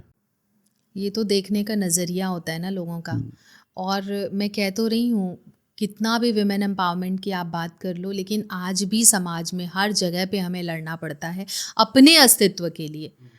तो ये तो समाज हमेशा से ऐसा ही रहा है, मेल डोमिनेटिंग। तभी शायद राज्य महिला आयोग की ज़रूरत पड़ी, पुरुष आयोग की ज़रूरत नहीं पड़ी। पॉइंट है। और महिलाओं पे जो आए दिन उत्पीड़न हो रहे हैं, उसके लिए उनके कपड़ों को ज़िम्मेदार कभी बना देंगे, कभी उनके रहन सहन को ज़िम्मेदार लोग बना देंगे, कभी उनकी मॉडर्निटी को शायद ज़िम्मेदार बना दें कि हाँ भाई लड़की बहुत मॉडर्न है, बाहर जाती है, काम करती है, तमाम चीज़ें। आजकल तो हर महिला काम कर रही है, लेकिन पहले तो ये सारे फैक्टर्स को भी ऐड ऑन किया जाता था। बच्ची कोचिंग क्लासेस जा रही है तो स्कर्ट पहन के जा रही है, फ्रॉक पहन के जा रही है, तो ऐसे कपड़ों का इस्तेमाल नहीं करना चाहिए, क्योंकि तभी लड़के छेड़ रहे हैं कोचिंग के आसपास के। तो इस तरीके की मानसिकता लोगों ने रखी। लेकिन मुझे ऐसा लगता है पेरेंट्स का बहुत बड़ा रोल होता है। पेरेंट्स को अपने बच्चों को संस्कार अच्छे देने चाहिए, तो और वो संस्कार सिर्फ बेटियों को नहीं देने चाहिए, बेटों को भी देना चाहिए, ताकि महिलाओं का सम्मान करना वो सीख सकें। चाहे वो घर में उनकी बहन हो, चाहे वो माँ हो, चाहे वो बाहर किसी और की बहन या माँ हो। तो अगर हम घर का एनवायरनमेंट अच्छा रखेंगे, बच्चों को एक अच्छी सीख देंगे, अच्छी सोच देंगे, तो उसका बहुत फ़र्क पड़ेगा। जैसे आपने कहा कि 18 साल की उम्र में पोर्नोग्राफी हर बच्चे देख रहे हैं, हर एडल्ट देख रहे हैं, तो देखने को बहुत सारे लोग देख रहे हैं, लेकिन हर कोई गलत एक्टिविटी में इंडल्ज नहीं हो रहा है ना। तो बहुत इम्पॉर्टेंट है कि हम समाज से अच्छी चीज़ों को ग्रैब करें। पॉजिटिविटी को जितना हम ग्रैब करेंगे, उतना बेहतर हम समाज में अपना योगदान दे पाएंगे। समाज में तो हर तरीके की चीज़ें हैं, जहाँ पे पॉजिटिविटी है वहाँ नेगेटिविटी भी है। ये तो ऐसे दो पावर हैं जो हमेशा साथ में चलेंगे। बट ये सही, आपको बच्चों को ये भी देखना पड़ेगा कि बच्चा क्या देख रहा है, कहाँ जा रहा है, किससे मिल रहा है। अपने बच्चों को फ्रेंड की तरह ज़रूर ट्रीट करिए, लेकिन थोड़ा स्ट्रिक्ट भी होना ज़रूरी है, ताकि बच्चा किसी के साथ गलत ना करे। ये भी हमें ध्यान रखना है, क्योंकि पेरेंट्स क्या करते हैं, बच्चा, ये एक तो थॉट है ना कि बच्चा सही करे या गलत करे, पेरेंट तो हमेशा एट लास्ट अपने बच्चे का ही साथ देगा ना। तो हमें बच्चों को साथ देना है लास्टली, लेकिन शुरुआत से उनको संस्कार भी सही देने हैं, ताकि वो वाली सिचुएशन आए ना कि हम जी मर के अपने बच्चे को हमें बचाना पड़े। क्योंकि जो भी रेपिस्ट होता है वो भी किसी ना किसी का बच्चा है, और उसने अगर इस तरीके की हरकत की है तो क्यों करी है, उसके पीछे कौन सी मानसिकता रही है, उसके पीछे कैसा बैकग्राउंड है, उसका घर परिवार कैसा है, उसका फ्रेंड सर्कल कैसा है, वो किस एनवायरनमेंट में जी रहा है, किस डिप्रेशन में जी रहा है, ये सारी चीज़ें मायने रखती हैं। आपको पता है पोर्नोग्राफी का कितना असर पड़ता है इंसान के माइंड में? एक तो आपने सुना होगा एक्सटर्नल रेप के बारे में, तो आपने बात ही कर ली। एक होता है पारिवारिक बलात्कार। दैट मीन्स एक फीमेल है, शादी कर लेती है, उस लड़के को यही मेंटालिटी है क्योंकि समाज है, बाहर गलत काम नहीं कर सकते हैं, अब अपनी वाली के साथ करेंगे। तो ये कहीं ना कहीं पोर्नोग्राफी और इस तरीके के माइंड की मेंटालिटी कितनी प्रॉब्लमेटिक है हमारे इस इंडियन के महिलाओं के लिए। अब मैं आपको कैसे बताऊं, डोमेस्टिक वायलेंस के जो केसेस हमारे पास आते हैं, बहुत ब्रीफ में मैं नहीं जाना चाहूँगी, बट इतने दुखद केसेस हमारे पास आते हैं ना, कि जिसमें हमसे महिलाएं ये शेयर करती हैं कि उनके खुद के पति, उनके घर के परिवार के बहुत सारे जो मेल्स मेंबर हैं, वो सब उनके साथ गलत कार्य करते हैं और बहुत गंदी गंदी एक्टिविटीज़ करते हैं। और एक तो मेरे पास फीमेल ऐसी आई जिसका पूरा बॉडी नीला पड़ा हुआ था, पूरी बॉडी पे उसके निशान था, इतना मारा था उसके पति ने उसे, इतना मारा था। And the reason she told me, मेरे गूज़बम्स आ गए एकदम सुन करके। मैं आपको बताऊं, उसने ये बताया कि ही टेक्स मेडिसिन्स, और मेडिसिन्स खाने के बाद ही वांट कि मतलब उसकी जो पत्नी है वो उसके साथ 4-4, 5-5 घंटे इस तरीके की एक्टिविटीज़ में इनरोल रहे। और जब वो इन चीज़ों के लिए मना करती है तो वो तो मारता ही है, उसके घर परिवार के जो और भी मेल मेंबर्स हैं जो उसके साथ गलत करते हैं, वो भी उसे मार रहे हैं। तो आप ये समझो कि ये घरेलू हिंसा का क्या स्तर है, जिसमें सिर्फ एक आदमी नहीं इन्वॉल्व है, पूरा परिवार इन्वॉल्व है। और ये सिर्फ एक केस नहीं है, ऐसे नंबर ऑफ केसेस हमारे पास आते हैं। और हम लोग जब सुनते हैं ऐसी चीज़ें तो एकदम आत्मा हिल जाती है कि आज के ज़माने में भी इस तरीके की हिंसाएं हो रही हैं, और घरेलू हिंसा, तो बहुत दुखद होता है। अब इसमें बताइए कि क्या किया जाए, मानसिकता ही तो है, उसको तो मानसिक डॉक्टर की ज़रूरत है ना, when he is doing the same thing. और बहुत गाली गलौज, गंदी बातें और गंदे वर्ड्स का इस्तेमाल करना, आप अपनी पत्नी के साथ ऐसा कर रहे हैं, अपनी अर्धांगिनी के साथ ऐसा कर रहे हैं, जो आपका आधा अंग है, तो ये आपके विकार दिमाग की ही ऐसी मानसिकता ही है जिसके आप शिकार हैं। तो क्या किया जा सकता है ऐसे लोगों के साथ? तो ऐसे भी केसेस हम लोग देखते हैं, और मुझे बहुत तकलीफ होती है, बहुत दुख लगता है कि ऐसे लोग भी इस दुनिया में। मैम ये दिन दूर नहीं है आने वाला जब ये चीज़ आप बहुत ज़्यादा देखेंगे। रीजन पता है, मैंने थोड़ा सा इस पर रिसर्च करा था। जो पॉर्न इंडस्ट्री है, मैंने इस पर बहुत रिसर्च करा गहराई से, क्योंकि मैं डेप्थ में जाने की पूरी कोशिश करता हूँ। उन्होंने जो ये स्ट्रक्चर्स जनता के सामने वीडियो में दिखाए ना, उनका अपना कुछ बेचना था। बेचना क्या था? दवाई बेचना था, मेडिसिन। क्यों? उन्होंने एक इन्फीरियोरिटी कॉम्प्लेक्स इंसान के अंदर डेवलप कर दिया कि तुम मर्द हो तो तुम्हें इतने घंटे तक करना है, वरना तुम्हारी मर्दानगी नहीं है।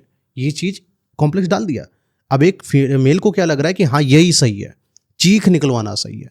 कुछ ऐसी चीज़ों के बारे में बड़ी बड़ी इंडस्ट्री ने हमारे इंडियन की यूथ को गलत फहमियाँ दी। 1 घंटा 2 घंटा 3 घंटा चीख चिल्लाए तभी तुम मर्द हो। तुम दवाई लेकर जाओ, तुम ये खाओ, तुम मर्द बन जाओगे, तुम ये ट्राई करो, तुम मर्द बन जाओगे। ये जो प्रॉब्लम आ रही है, अगर हमारी यूथ नहीं समझ रही है, यूथ में तो लड़कियां आगे, लड़कियां क्या समझेंगी, मेल यूथ नहीं समझ रही है कि तुम्हें सिर्फ भ्रमित करके बेचा जा रहा है। कुछ चीज़ बेची गई ना तुम्हें दवाई, इसका मतलब तुम्हारे दिमाग में कहीं तो इन्फीरियोरिटी लाई गई। तो गलत हो तुम्हें बेचा जा रहा है, इसलिए तुम्हारी मर्दानगी को पर सवाल उठाया जा रहा है। और ये वजह है कि आज अगर समाज नहीं सुधरता मेल वाला, तो आने वाले समय में किस रुकने वाले नहीं है, बढ़ने वाले हैं। I do agree with this. Problematic है सिचुएशंस बहुत ज़्यादा। बहुत सारी इन सब चीज़ों के बारे में हम लोगों ने बात कर रखी है। एंड होम्योपैथी के बारे में आपने जिस तरीके से मुझे बताया है। अच्छा, एक और चीज़ पूछना था होम्योपैथी के बारे में, जैसे कि इसमें सर्जन वाला तो कोई काम होता नहीं है। हमारी मेडिसिन करती हैं सर्जरी, मेडिसिन करती हैं, सर्जरी पूरा काम कर देंगे। Yes. कैंसर किसी को हो जाता है? देखिए, कैंसर की अगर हम बात कर लें तो किस स्टेज में है, किस स्टेज में, कहाँ से शुरुआत हुई है, तो वो सारी चीज़ें हमें भी इकट्ठा आजकल करनी कैंसर बहुत पड़ती चल हैं। रहा है। जैसे एलोपैथिक ट्रीटमेंट में होता है, उन्हें भी तो ये समझना पड़ता है कि कौन सी स्टेज में है, कीमोथेरेपी से ठीक होगा कि नहीं होगा। ऐसा तो होता नहीं है कि अगर कैंसर का पेशेंट चला गया एलोपैथिक ट्रीटमेंट में, बहुत सारी कीमोथेरेपीज़ करा ली तो वो ठीक ही हो जाएगा, ऐसा तो होता नहीं है। और इनफैक्ट हमारे पास जो पेशेंट कैंसरस आते हैं, वो तो सारी कीमोज करा करके आते हैं। जब उनको डॉक्टर कह देता है अब तुम घर जाओ, अब इनको घर ले जाओ और इनकी ले जा करके सेवा करो, अब ये ठीक नहीं होंगे, फिर जब वो होम्योपैथी ट्रीटमेंट तब शुरू करते हैं। और बहुत सारे ऐसे केसेस हम लोगों ने देखे हैं जिसमें जो पेशेंट है कैंसर का, वो बहुत पेन से परेशान है, और हमारा जब वो ट्रीटमेंट लेता है तो उसकी लाइफ भी बढ़ जाती है और पेन भी रिड्यूस होता है। कई सारी डेड बॉडीज मैंने देखी है बुजुर्ग की, मैंने उठाई है, मैंने देखा है। तो एट लास्ट जब उनकी डेथ हुई तो पता क्या चलता है कि मुंह से कुछ सफ़ेद सफ़ेद निकल रहा था, और जो सफ़ेद सफ़ेद निकल रहा था ये वॉमिटिंग नहीं थी। तो फर्स्ट अब मेन पॉइंट आता है कि जब वॉमिटिंग थी नहीं तो थी क्या है? मैं समझ ही नहीं पाई आपका ये किसी सवाल। की डेड बॉडी से जब तो परिजनों वो से कोई पता किया इन्फेक्शन हो सकता है बॉडी का, कैंसर पेशेंट्स एक की अजीब बात। वो पता ही नहीं चला उन लोगों को। गांव में बहुत ज़्यादा फैल रही है। मैक्सिमम जो भी डेड बॉडीज मिल रही हैं बुजुर्गों की, उनका जो वॉमिटिंग कर रहे हैं, जो लोग समझ रहे हैं ये वॉमिटिंग हो गया, वो असल में वॉमिटिंग नहीं है, कुछ वाइट निकल रहा है अंदर से। I don't know about this. Types of What are you cancer है। talking? अच्छा, जब कैंसर फटता है तो क्या होता है? फटता क्या है? कैंसर कुछ होता है अंदर, फोड़ा सा बन जाता है, वो ऐसा फूटता कुछ है, नहीं कुछ नहीं है। है, ऐसा कुछ नहीं है। कैंसरस सेल्स होती हैं जो कि अपना बिजनेस चलाती हैं। जैसे 1-2 सेल अगर बॉडी की कैंसरस हो गई तो वो क्या करती हैं, बिजनेस कैसे करती हैं कि आसपास की जो सेल्स होती हैं उनको भी कैंसरस करना शुरू कर देती हैं। अब इसमें क्या होता है कि ये जो प्रोसेस होता है वो कितना स्लो है, कितना फास्ट है, इसी को हम ग्रेड में डिवाइड करते हैं। तो कैंसरस कुछ इस टाइप की चीज़ है कैंसर। और जो इसके सेल्स होते हैं, ये सेल्स ही बताते हैं कि इन्होंने कितना बिजनेस कर लिया है, अब हम इनको कितना बेहतर तरीके से किस ट्रीटमेंट से ठीक कर पाएंगे। कीमोथेरेपी इसीलिए की जाती है उसको रोकने के लिए। चलिए एट लास्ट करते इस पॉडकास्ट को, क्योंकि आपके पास भी ज़्यादा समय नहीं है। कुछ पॉइंट बता दीजिए जिससे जो है लोगों को अपनी हेल्थ बना कर रखनी चाहिए। 1 2 3 4 पॉइंट।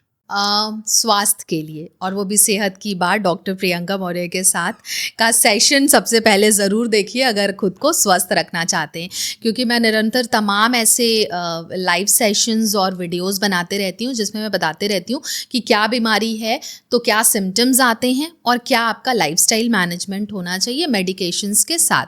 बट कोई भी मेडिसिन लेने से पहले डॉक्टर से कंसल्ट ज़रूर करें। दूसरी चीज़ ये कि एक्टिव लाइफस्टाइल बहुत इंपॉर्टेंट है। आजकल लोगों की सीडेंट्री लाइफस्टाइल है which is actually cause behind any disease. तो लाइफस्टाइल अगर थोड़ा थोड़ा करके, ज़्यादा समय की ज़रूरत नहीं है, बट थोड़ा एक्सरसाइज को भी दें, थोड़ा डाइट को भी दें, थोड़ा मानसिक तनाव से भी दूर रहें, थोड़ा फ़ोन से भी दूर रहें और अपने परिवार के पास रहें, अपने जो बड़े बुज़ुर्ग हैं, जो बच्चे हैं, उनके साथ थोड़ा टाइम स्पेंड करें। तो ये सारी चीज़ें देगी मेंटल पीस, और जिन लोगों को मेंटल पीस होगा ना, उनका स्वास्थ्य भी हमेशा अच्छा होगा। और कुछ? और कुछ क्या बताइए, आप पूछिए, मैं बताते अच्छा, जैसे रहूँगी। एलोपैथी है कि डायरेक्टली अगर कोई प्रॉब्लम है तो फटाफट जाके, मैं एलोपैथी की बात नहीं कर रहा, वो एक अलग एक इंडस्ट्री अपने आप में बहुत अच्छा कर रही है, कोई सीन नहीं है। किसी को अगर कोई प्रॉब्लम है तो फटाफट जाके कोई भी मेडिकल स्टोर से दवाई ना ले, बिना कोई परामर्श लिए डॉक्टर का। ये तो होम्योपैथी हो, चाहे एलोपैथी हो, चाहे कोई भी पैथी हो, आपको जो उसका जो भी उसका कंसल्टेंट है, जो भी उसका स्पेशलिस्ट है, उससे आपको सुझाव लेकर के मेडिसिन लेनी चाहिए। अपने मन से कोई भी दवा का सेवन नहीं करना चाहिए। भाई हम लोग 6-6, 8-8 साल मेहनत करते हैं, पढ़ाई करते हैं, तो आखिर क्यों करते हैं? क्योंकि हम अपने पर्टिकुलर फील्ड के परफेक्शनिस्ट हैं। तो हमेशा आपको सुझाव लेना चाहिए और सुझाव लेने के बाद ही मेडिकेशंस का इस्तेमाल करना चाहिए। और जिन लोगों के दिमाग में ये मिथ है कि होम्योपैथी में अगर हम जाएंगे तो बहुत लेट आराम होगा, ये भी गलत है।